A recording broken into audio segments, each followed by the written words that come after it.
And I'm very happy to introduce my colleague and friend, Dr. Kaloustian. She looks very young, but she's been teaching for more than 15 years. And I don't know all of the overseas places that she has taught. I know she taught in Turkey, in Italy, India. Is that correct, Talar? I'm sure I'm leaving a lot of them out, but she's a really remarkable teacher because she's not only very accomplished, she has her bachelor's degree from California and master's and doctorate from Penn, but she's also just a really nice person. It's a wonderful thing to have that combination. So it's my pleasure to introduce Talar. And I know I'm not going to talk about all the things she does at my college. We teach at the same college because she's going to talk about that today. So thank you, Talar, for doing this.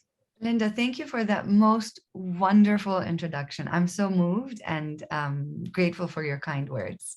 And I'll just say a note about you. Linda is the one who hired me 15 years ago at CCP, at the Community College of Philadelphia. And we've remained colleagues and become friends over the years. And I feel fortunate for that, Linda. You're a big deal in the TESOL world. All right, so thank you for being here today. As Linda said, my name is Talar Kaloustian, and today I'll be talking about the topic that you see here on the screen. Did we come through for our ESL students during the pandemic? And I'm coming to you in the capacity of the ESL Assistant Chair at the Community College of Philadelphia. I'm also the college-wide ESL Liaison, and I'm a professor there and a lover of all languages and students. So did we come through for them? What was really great for me when I started putting together this presentation, it really took me back to the roots of how do we even know if we came through for our students? What is the baseline? Where do we have to start from? So I came to the idea of starting from the college readiness. To begin with, is our college ready to admit students and meet all their needs in the way of making sure that they're developing all the skills that they need? And we'll get into those skills in a moment. So I started from there and then decided to take a look at what ESL offers or offered pre-pandemic. And then I'll talk about what steps we took during the pandemic and kind of post-pandemic to address all the issues that we were seeing. So to begin with, of course, perhaps some of you are familiar with this book, Becoming a Student-Ready College. A couple of years ago, I know that I attended a number of talks, perhaps with one of the authors at CCP. It's one of the really good books. It did come out before the pandemic, so it might not account for things that happened in the remote world that we live in now. But it lays a very nice groundwork as to what it really means to be a student-ready college. I think I might have said, yeah, student-ready college. So I started off with there as a base. I also just kind of did a random Google search and looked around at other university websites or their mission statements or their strategic plans.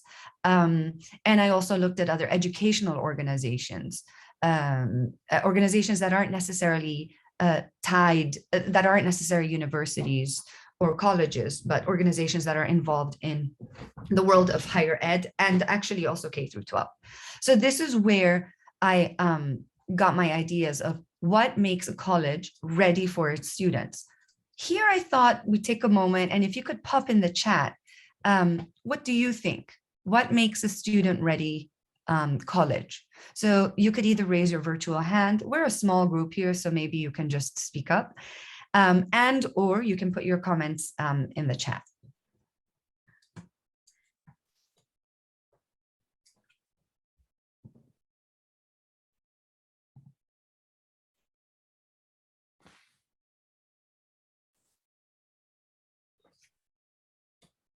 Oh, yes, go ahead, Barb.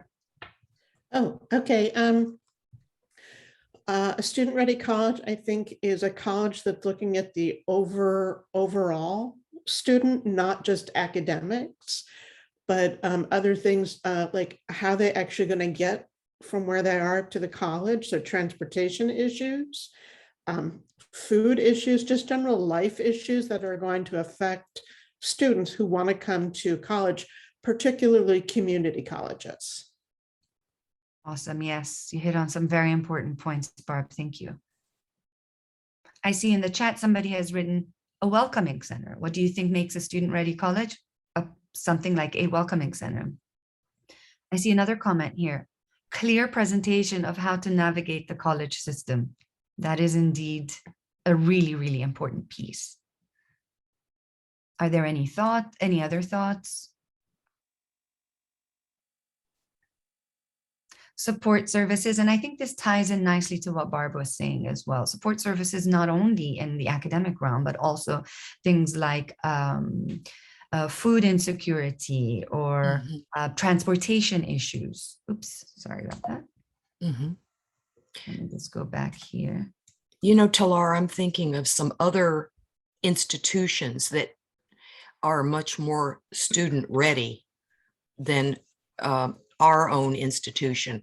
One that comes to mind is LaGuardia Community College, where they have one academic advisor who, like Barbara said, would deal not only with academic issues, but maybe with, you know, social issues or financial issues. And that one advisor is assigned to the student from day one, and that student has the same person. I think that is really one element that makes a college student ready. I appreciate that, Linda. Thank you. Yes, having a go-to person, the person who will help you throughout your journey, especially when you're an ESL student. You want somebody you know, someone you can trust, someone you build a relationship with over the years. I see Kadima. Hi there, Kadima. I'm Talar, by the way. I saw that you popped in a bit later.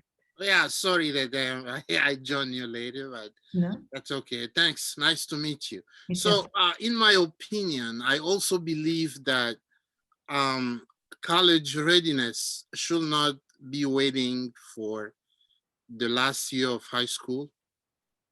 It should start a little bit earlier. So from high school, let's say from middle school or freshman year in high school, we should have in place structure that allows students to think ahead of time. Some of the colleagues, they are talking about, you know, counselors, advisors in school.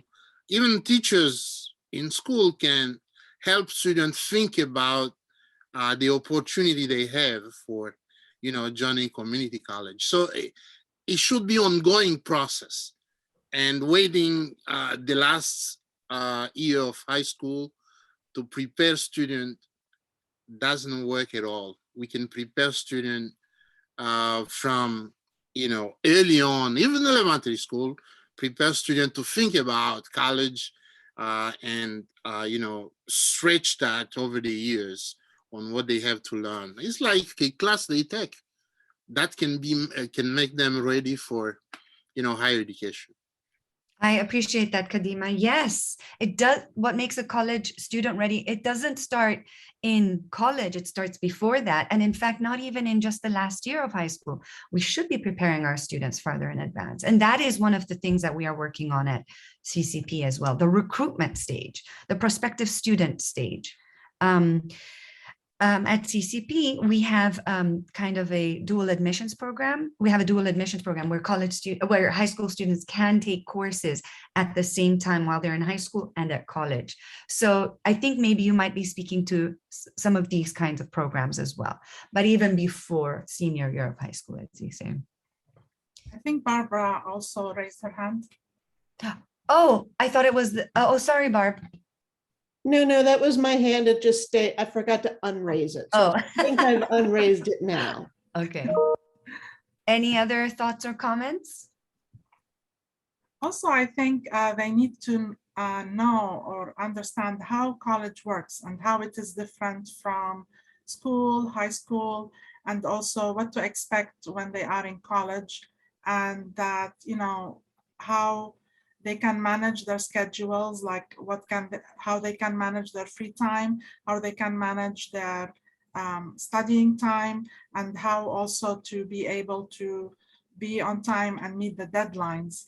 I mean, they experience some of that in school, but in college, there's more like responsibility on, doing what is required so that they can progress in their studies. Yeah, I mean, again, you're speaking directly to the core issues, the beginning points of how we can be supporting our students. And it's also something, as to us, it might seem obvious, but what does it mean to be in college? What does it mean to be a college student? What does it mean to be a student? What does that actually mean? So thank you for these points. These are great, and we're going to see how they all tie in to how student readiness for college is defined. So here is something that I got directly from the book, the book that I mentioned earlier, this one over here, Becoming a Student Ready College. We need to, if we're looking at it from the organizational values, we have to, no, if we look at it, here what you see, the arrows are going downward. But what I would have ideally done is put the arrows going forward, where the culture, we kind of have to be thinking about the culture right off the bat when we're building our institution. And that comes with the leadership, is the leadership understanding of the culture that they want to cultivate. Are they being purposeful in the way that they do that? How can they even do that? Well, is the college inclusive? Is there student support services for all students that are accessible? So it's not enough to say that we have the services. Are they actually accessible to all of our students? And we can think about access in all kinds of ways. We can think about it in terms of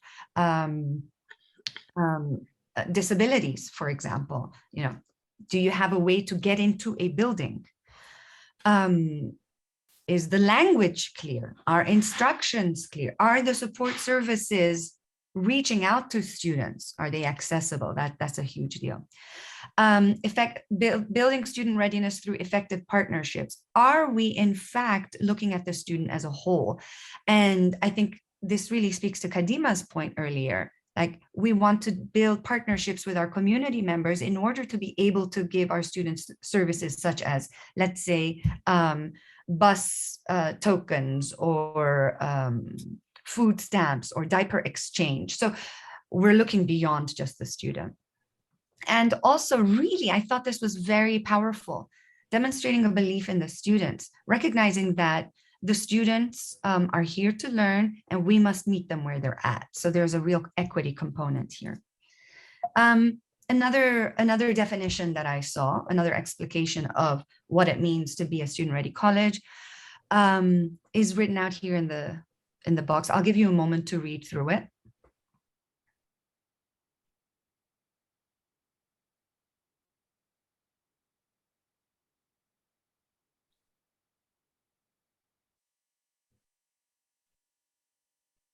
So we see here, a student-ready institution understands the needs of the students. It's welcoming. It provides the supports. Diversity is valued, not just lip service mention that we care about diversity, but that diversity is valued. Understand the barriers students face. And like I said earlier, it's about access. Here's another explanation that I saw, or definition. Fostering a community of belonging for all, prioritizes student health and well-being, and this includes mental health, and connecting learning to future work. Again, this one is a little bit broader, but you're getting the same sense of the understanding of the student. Here's another one that I found, and I think this is the one I like the most. I'll read it out. Becoming a student-ready campus involves bravery, the ability to understand and use evidence-based data elements to make decisions, and being purposeful, intentional, accountable, and responsible. As you can see here, these are kind of broader themes. And earlier when I was asking you what makes a student-ready college, all of you touched on some very important individual elements. And those are like the day-to-day realities. These are kind of bigger, broader goals, but we are going to talk now to the day-to-day realities. But overall, you get the point here. What I have come to find is I see these comments, I see these mission statements, but I'm always wondering, are they actually being, are the institutional organizations actually doing something to meet these words, or is it just lip service? So that's something to think about. It's not enough just to say these things, we also have to be acting on them. So let's take a look now at the ESL scene at Community College of Philadelphia. Here I have kind of an image of the student experience from recruitment through admission application, placement, advising, financial aid, and graduation. So this is the typical path that any student takes, ESL or not. And as Kadima so rightly pointed out earlier, it starts before college even begins. Student-ready college starts at the recruitment stage and even before that. And the alignment with K through 12 institutions to ensure that there is a smooth transition. So I want to talk about what the city, what the community college's strategic plan promises, what it says it's going to do over these years. Originally, it was supposed to be a 5-year plan, but I believe due to the pandemic, they turned this into a 7-year plan, something along those lines. So let's take a look at CCP. When we're looking at the student experience, we see a few elements of support services. Now, bear in mind that we have support services such as the Center for Male Engagement, a counseling center, the Office of Disabilities. We have these support systems, they're over there. However, if we look closely at the ESL student experience, really the only interaction that they're having with ESL people in this whole maze, this whole big world of being a college student, is a colleague in recruitment. Actually, she is part of the Welcoming Center. So she is an individual with a couple of interns and perhaps an assistant, and they are the ones who do all the recruiting and all the admission stuff. So they're the ones going out to the students, talking to them. Now, it's this individual. It's when we think of when we were thinking of a college, we think of departments. It seems in this case that it's just really one individual with her interns trying to take on this enormous task of reaching our students, particularly our ESL students, our prospective. Then in placement, we have a colleague whose background is in TESOL, and she has been unbelievably helpful in the process of ensuring that students get placed appropriately and that they know what their next steps are after placement. And then we have me. And initially I was just an assistant professor of ESL. Then I became the assistant chair of our ESL unit. And then I pushed for a role that I'll get to in a moment called ESL liaison. But essentially, for helping with registration, advising, orientation, these are the kinds of things that I did. And also, of course, not just me alone, but of course, our ESL faculty. And this is out of the kindness of our hearts that we're taking the additional time to help our students register. And helping one student register can take up to 45 minutes. It can even take an hour. So it is really at this stage of advising, registration, and orientation. It's true, students do go to an advisor, but the advisor is not, doesn't have expertise in TESOL. And so those meetings may not always have the maximum use of time because of the language barrier. So there is me as the assistant chair, and then there's every other ESL faculty. All of us are there for our students, but we are doing a lot more than we're meant to be doing, which we all like to do, but at some point we reach burnout. And then students finally also have the learning labs. This is where they go to get extra tutoring for homework help and so on. We just keep track of the time. Okay. So this is what I want to show you. I want to see how does the college's strategic plan its values, its mission statement, and its plan to meet those goals. How can we reconcile that with what actually exists, at least for our ESL student demographic? So this is what the scene was pre-pandemic and very early in the pandemic. And I want us to take a few moments to look through all the strategic plans, particularly the parts that I bolded here, like in blue, and see in which part of the student process, of the student experience from recruitment to graduation, in which part of the student experience do these apply?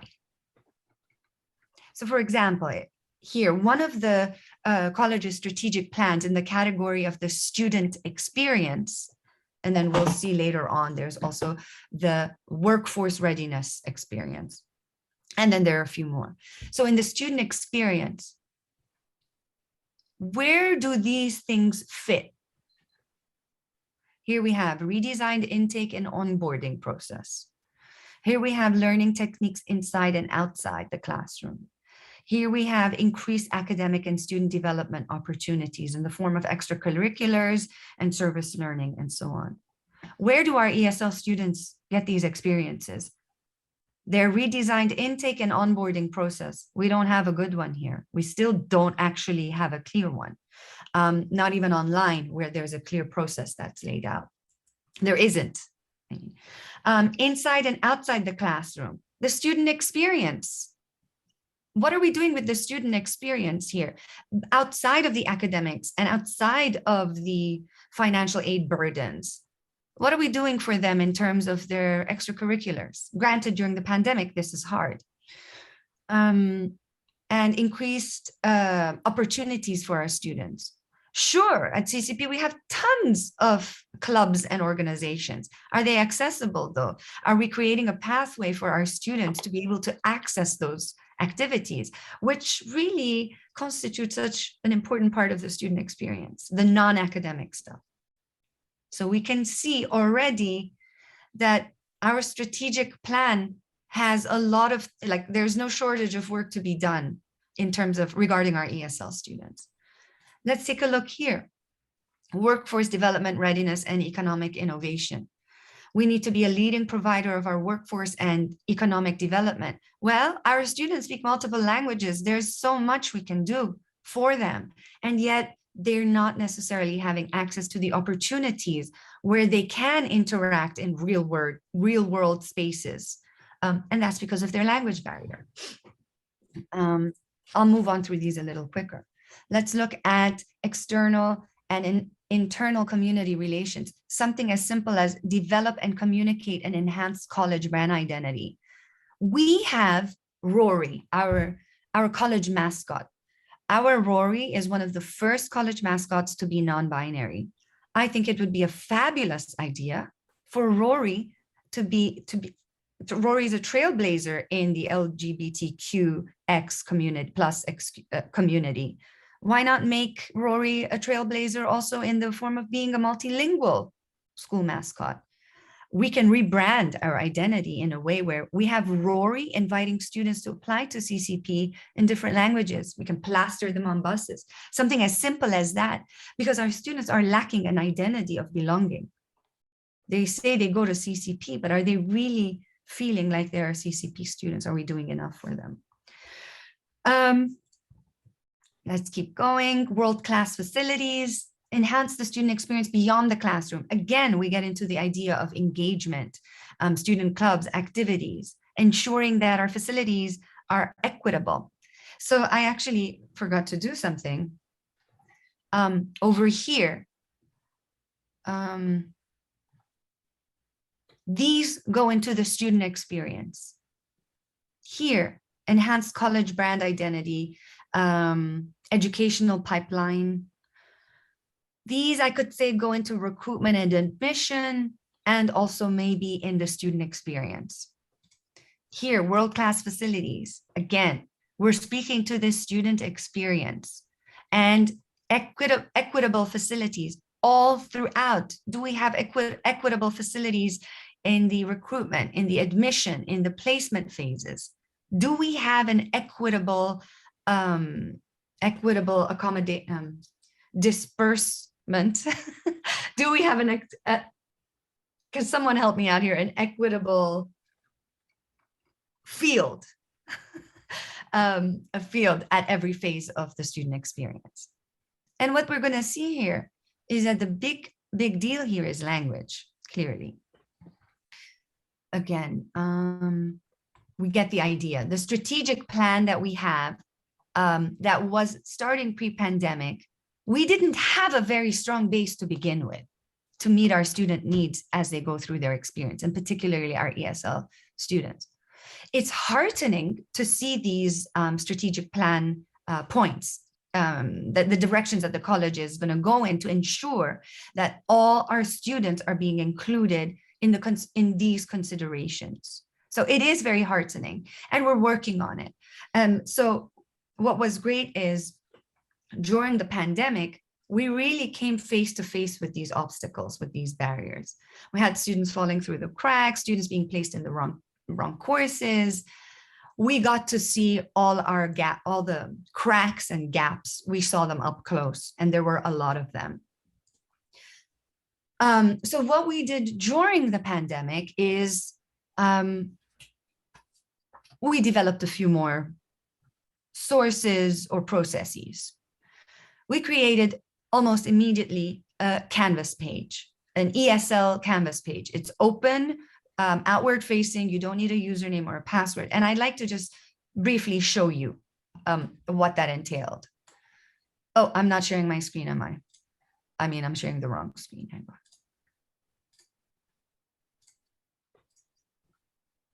Okay, so here is the page that I made. Let me put it in the student view. And the truth is, it was thanks to my colleagues who really strongly encouraged me to do this since I was the assistant chair.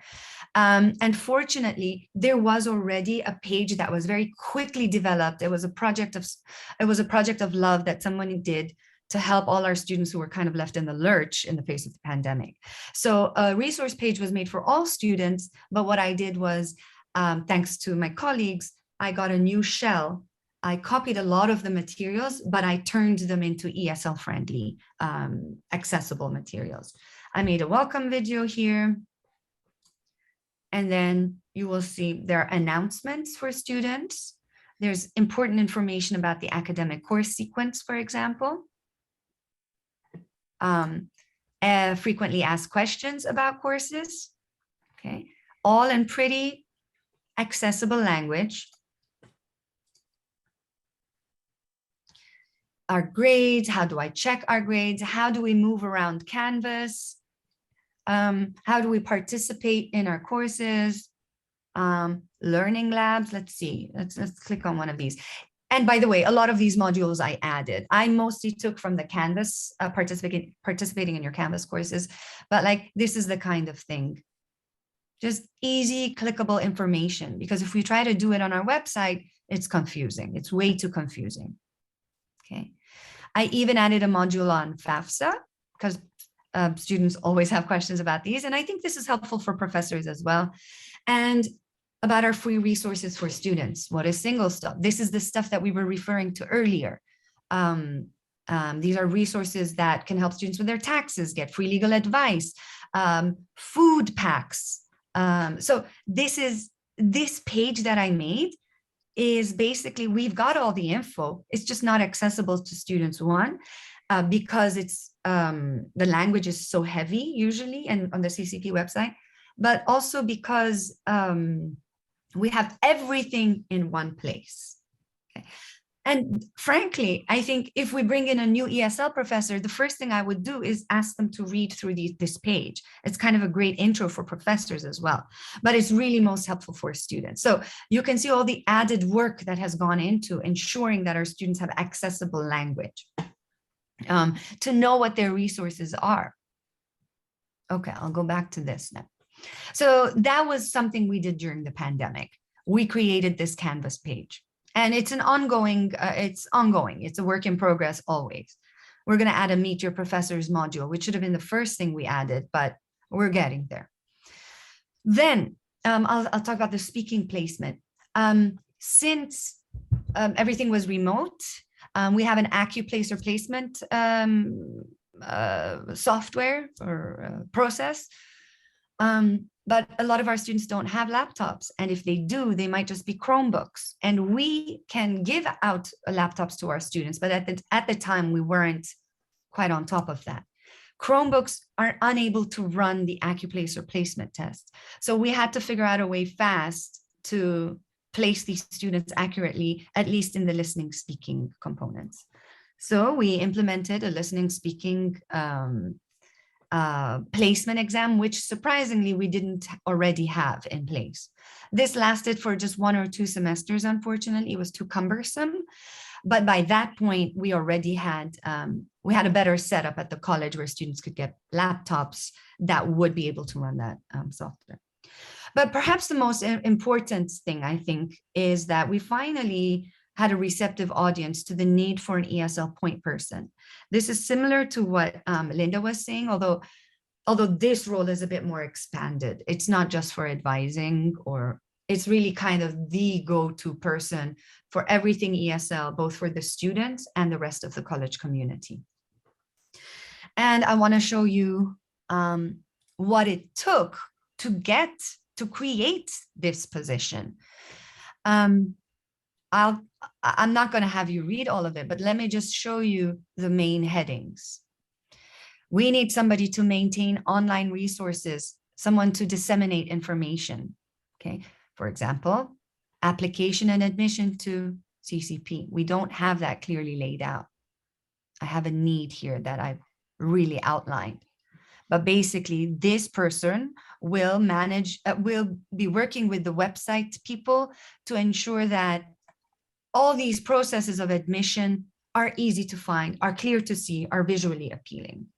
Because what we also often forget is, too many words are so scary. Too many words all next to each other are very, very scary when you don't speak a language. Maybe some of you, is anybody here proficient in another language, or has anyone else, oopsies, sorry. Or has anyone else here taken a course in a different language? Yes, I am. Okay, so let's say the language is Spanish. I'm just going to do this. Let's hope something. I don't have one. Linda, what is the name of the organization you work with? The one that has a Spanish name? Taller Puertorriqueña. Is it like this? No, P-A-L-L. Taller, Puertorriqueño. You see it there on North 5th Street. There it is. Is it in Spanish? They have some things in Spanish, some in English. Oh, here we go. Yeah. So if you know some Spanish and you see all this Spanish text, it's overwhelming. It's a lot of words. Even if you know 1 or 2 words, even if you can pick them out, overall, this is overwhelming. We would want to make this visually appealing. Fewer words, space out the sentences, put images between the sentences. We got to simplify the visual access. Okay, let's go back to this. So that's part of it as well. Oh no, here we go. So as the ESL liaison, one of the things that we're saying is we need to make sure our online presence is clear. Another thing that we have confusion with all the time, as basic as when somebody types in CCP ESL, the first thing they're going to get is the ESL Institute. However, the ESL Institute is not at all the academic ESL academic course sequence. The ESL Institute is more about survival English, and this is for people who don't necessarily want to continue the college route. So they're learning kind of survival English, not necessarily how to write essays or write a research paper. So something that simple is unclear. So a student is looking to go to college, goes to CCP ESL, and ends up in the institute, wasting time and money. Our communication with students is not fluid, it's not clear. So far, all we really have is the Canvas page where I can put announcements, but we're working on that.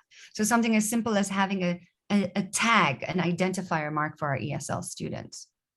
So this person is going to work with all of the different departments to ensure that language is accessible.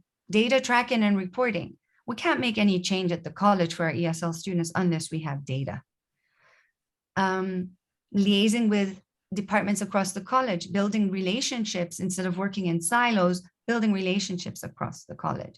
So you can see that there's no shortage of work to be done for the ESL liaison.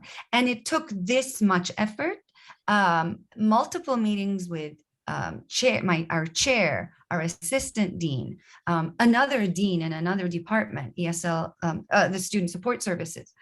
It took a lot, but they did it. They gave us extended time, so in a limited capacity, for somebody to be the ESL liaison. And who was that person? It was me. So I truly have become the go-to person for all things ESL. I'm the assistant chair of the unit, which is mostly dealing with faculty, but I'm also the ESL liaison, meaning that I'm dealing with everything else ESL related, students and other departments alike. So we got that in a part-time capacity, which was great news. It was great news. So this is what we were able to accomplish during the pandemic.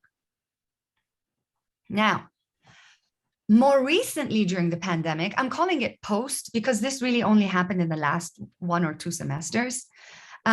We had an ESL academic equity coach assigned.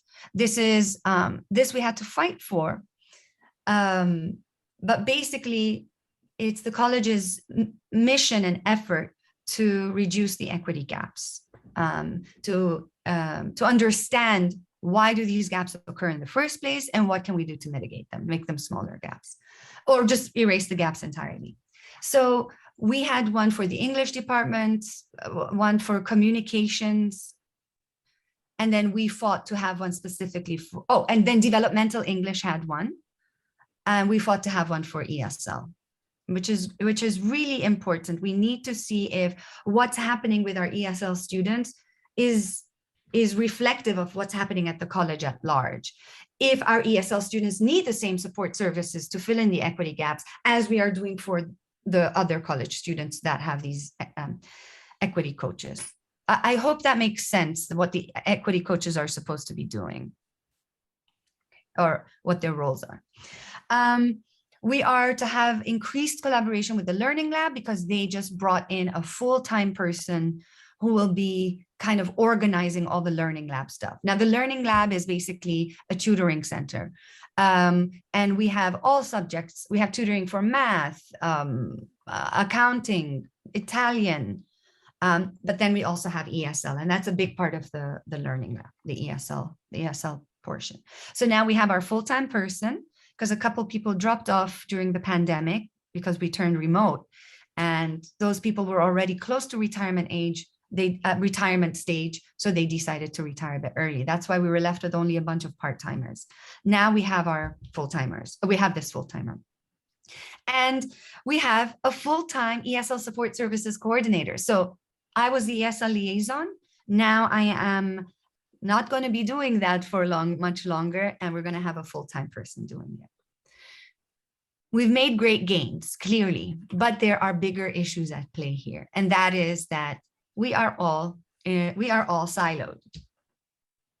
That's the bigger issue here. We take a look at our picture here, we can see that we have some disjointed forms of support at various levels here. We tried to fill in the gaps with these things, and now we're going to see more forward movement with these things. But the bigger issue really is that we're working in silos. We don't have a cohesive system that connects all these individual players, but we are beginning to get that.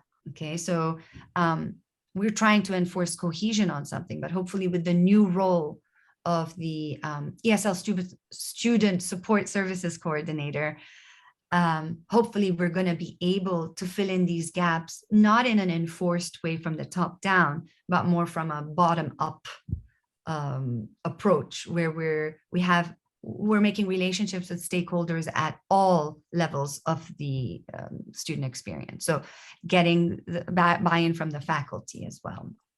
So how do we address this deeper issue that we're all in silos, and that, you know, our ESL students are kind of, they get lucky if they have a professor who's going to be helping them register, if they get lucky that somebody noticed that something was off. you know. I mean, I hope I'm not painting a bleak picture. We do very well with our students here, but we can still be making it better, a lot better. So it all really starts with raising awareness. We need to raise awareness at the student level, at the faculty level, at the front staff level. We need to be building awareness of the mere existence of the ESL demographic. We need to recognize the ESL student population is a specific demographic. We might have Black students, that's a demographic. Our Asian students, it's a demographic. Latino students, students with disabilities, veterans, and so on. We need to have them recognized as a legit category. And at the college, we don't. We have a unique system with our ESL. We have a unique ESL program because we offer financial aid for our students to take ESL courses, because we kind of are counting them as developmental courses, sort of. So we have an awesome setup here. We can be a destination, but we need to raise awareness. We need to build pride that we have this demographic. We are touting diversity and inclusivity here, but are we actually practicing that? Really, it comes with understanding that there is a student demographic in need. I was going to say that we do a little activity where we can type in ways that we think we can build awareness, and I'll show you here, but for the sake of time, maybe we can discuss it instead. How can we raise awareness about the existence of our students and that they're a group that needs to be treated with equity? Here is something I've written. Promote diversity statements in syllabi that include linguicism as a form of discrimination. Being discriminated against because of your accent, your language, your dialect. What are other things that we could do to raise awareness? Because that's where it all begins. Talar, I have to get back to what Kadima was talking about in the schools. One of my children teaches in a predominantly Latino neighborhood. And she tells me that this is an elementary school in Philadelphia, in North Philly. She says there's one ESOL teacher at that school. She and another teacher are the only two teachers at the school who speak fluent Spanish. So I don't know how we can impact the school district, but it, like Kadima said, it has to start there too, that there has to be this awareness of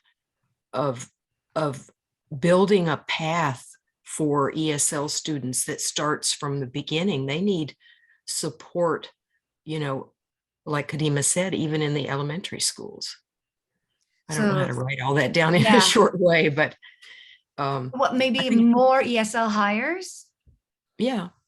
And by the way, that is happening on a citywide level. The ESL population is expected to increase by like something like 40% because of the refugee influx. I can get the numbers later if we need them. But well, no teachers want to work in the neighborhood where my daughter works, so that's part of the issue of not being able to attract ESL hires. And at the school, are the ESL teachers taken seriously? Like, are they, you know, oh, it's just ESL, they can, you know, it's easy, you're just teaching some verbs and nouns or whatever? No, they are taken seriously because the teachers themselves struggle with illiteracy, you know, with lack of English. So the teachers recognize, I can't speak for the administrators, but yeah, the teachers recognize, and the students too must, because, you know, they're reading way below grade level. And, you know, they can't even read in Spanish. So. Yeah, I may add something there to Linda's point. I think the school district doesn't not only have problem with ESL hires, but all the teachers in school district, in my opinion, should be trained to teach English language learners, because the way they view the student, their mindset, since they never learn any language, or they in school, or they have no background in foreign language, they are struggling to teach this student. And for them, if you don't speak English, you're not smart. You're not good for college. You know, you can play volleyball. You know, that's easy to learn basketball and play football. Then, you know, where are you gonna go in college? Because you're not smart. You don't know English. See, that's the mindset that most teachers have in most of these schools. So even though these kids are, you know, in my experience, they are smarter, but they have language barrier. It's just a matter of time, right? It's just a matter of time to become stellar scholar. Yeah, but you know, at the elementary level, in high school, in any school in the city, you know, you see students struggling emotionally because even the teachers don't understand them. Teaching ESL students is like a nightmare for some teachers. So what do? I don't care. Okay, you can be in that corner. I remember, you know, some years ago, I see one student put in quarantine in a regular mainstream classroom. Oh, he is Frenchy, means he speaks only French. So nobody else there, oh, he's Frenchy, so he can learn in mainstream classroom. See, you have many challenges. So administrators who never learn any foreign language have to be trained. Even teachers in mainstream classroom have to, you know, have different mindset, at least understand how foreign language is learned and these challenges for ESL students. Kadima, you hit on so many things. I want to start with making ESL training mandatory. I can say, just with my experiences in teaching master's or doctoral students in our area, I can say now that more and more teaching, gaining a degree in teaching requires at least one course in ESL, in understanding how ESL students, what their needs are, understanding the ESL experience. So at the very least, teachers have are beginning to have some of this training. I can only imagine that it's going to become mandatory at some point to at least take one course when you're a master's student in ESL, because 1 in 5 students one in 10 students in the Philly school district is an ESL student. It's really mind-blowing. And in terms of administrators, yes, the front staff is so important. When a student walks into a college for the first time, especially without knowing the language, can we have people smiling and saying welcome, having signs that say welcome in different languages? As simple as that. As simple as that. But anyway, thank you, Kadima. Can I add a little something? Sure. Because you know, I've been blessed. English is my first language. I do not have to worry about learning that grammar, which I thank God for every day, because those grammar rules are crazy. Sure are. I was born in the United States, so culturally, I know everything about the United States. I feel very comfortable. I went to college here. Now, I did teach overseas, but I do have to be careful about raising my own awareness every so often, because I can get very biased after teaching so many years, like I know everything now. So every 3 to 5 years, I take a foreign language class. And they're free for me at the college, right? So it's not a huge financial outlay. So most recently, during last year, I took Chinese 101 and 102. And it's so, I always learn something because I'm a student in the class, obviously.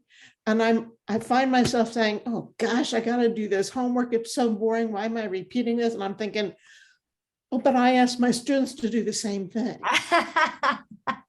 So I do it every few years to kind of remind myself what it's like to be a second language student in and of course, I'm only a second language student for 3 hours a week in that class. And, I'm not in the culture or anything, but it's something that I try to do to keep myself aware. Because we're talking about making administrators aware. I agree completely. And all teachers aware, but I sometimes think we forget we also have to remind ourselves every so often. That's true. Let me add one more thing. I think to Barbara's point, I always talk about empathy. Empathy means the ability for somebody to put on somebody else's shoes. So if you talk about ESL student, it's hard to understand how hard it is to sit in a classroom where you don't understand nothing at all, anything. You just sit there looking at the teacher, but it's like, what is he talking about? You have no idea. Just sit there for maybe 45 minutes, just listening to somebody, you have no clue. For American in general, that's frustrating. He can just grab his stuff and walk away. I know from my experience teaching French. Early on, you see student, come on, I don't know French. Why do I have to be in this class? So you got to walk away because you don't know French, but you're there to learn, right? But that's exactly what I call empathy. Most of educators, mostly in mainstream classroom, they don't know, they don't understand what it's like to learn a foreign language. So you see this kid, you feel like them, you put yourself in their shoes. Oh, are they really getting it? You can see teachers in mainstream classroom just lecturing as if everybody there understand what they are teaching. So that's the lack of empathy. We have to be able to put, ourselves in their shoes, understand how they feel. Just not say, "Oh, I know how you feel. It's hard, but keep trying. You will get there." Yeah, that's funny, but they don't have that feeling. How frustration, how frustrated, how lost they are. I hope I didn't take all the time. No. I mean, I want to respond, but I want to give other people a chance to respond. Yeah, that's right. Okay. Just we have like about 4 minutes left. Just drawing attention to the time. But yeah, that was an excellent point. I mean, I totally agree with you, Kadima. It's very important that students feel that they are actually engaged in the classroom and to feel that they do understand what the teacher is talking about, especially when it comes to language, because there's a lot of, language is like a process. There's a lot of scaffolding going on, and the teachers need to help the students fill those gaps in their language skills. So yeah, I mean, it's important that the student is able to follow with what's going on in the classroom. This way they feel that they are actually benefiting and they are learning. And the teacher needs to, make sure that these students are being engaged in the classroom and they can follow and build on their learning. Yes, that's a very valid point. I agree with that. And what's crazy to think is that the majority of our students who are ESL in our K through 12 population are born here. They're born and raised here, which really speaks to what's happening at the elementary school level here. What they're born and raised here. What's happening at that point? And what's unfortunate for me is that a lot of people think that teaching, the kindergarten age isn't that important. The more important is high school. Let's make sure they get in a very good high school. So that lack of understanding of the importance of the early childhood education as well. There's that. Talar, if I could, there's one other element, and that is after-school programs. You know, they used to have them in Philadelphia, and they've disappeared.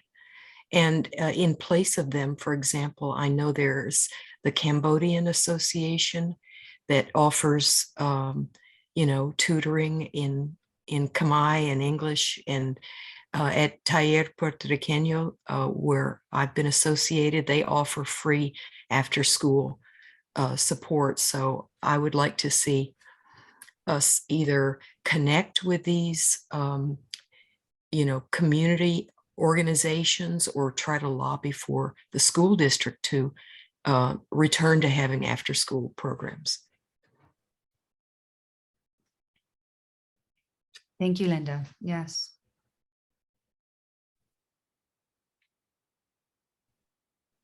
Well, I'll kind of wrap this up, I guess, just to end with. So long story short, did we come through for our ESL students during the pandemic? What do you guys think? I think we did. To the best of our abilities, working with whatever we had. I think we did a little better than okay.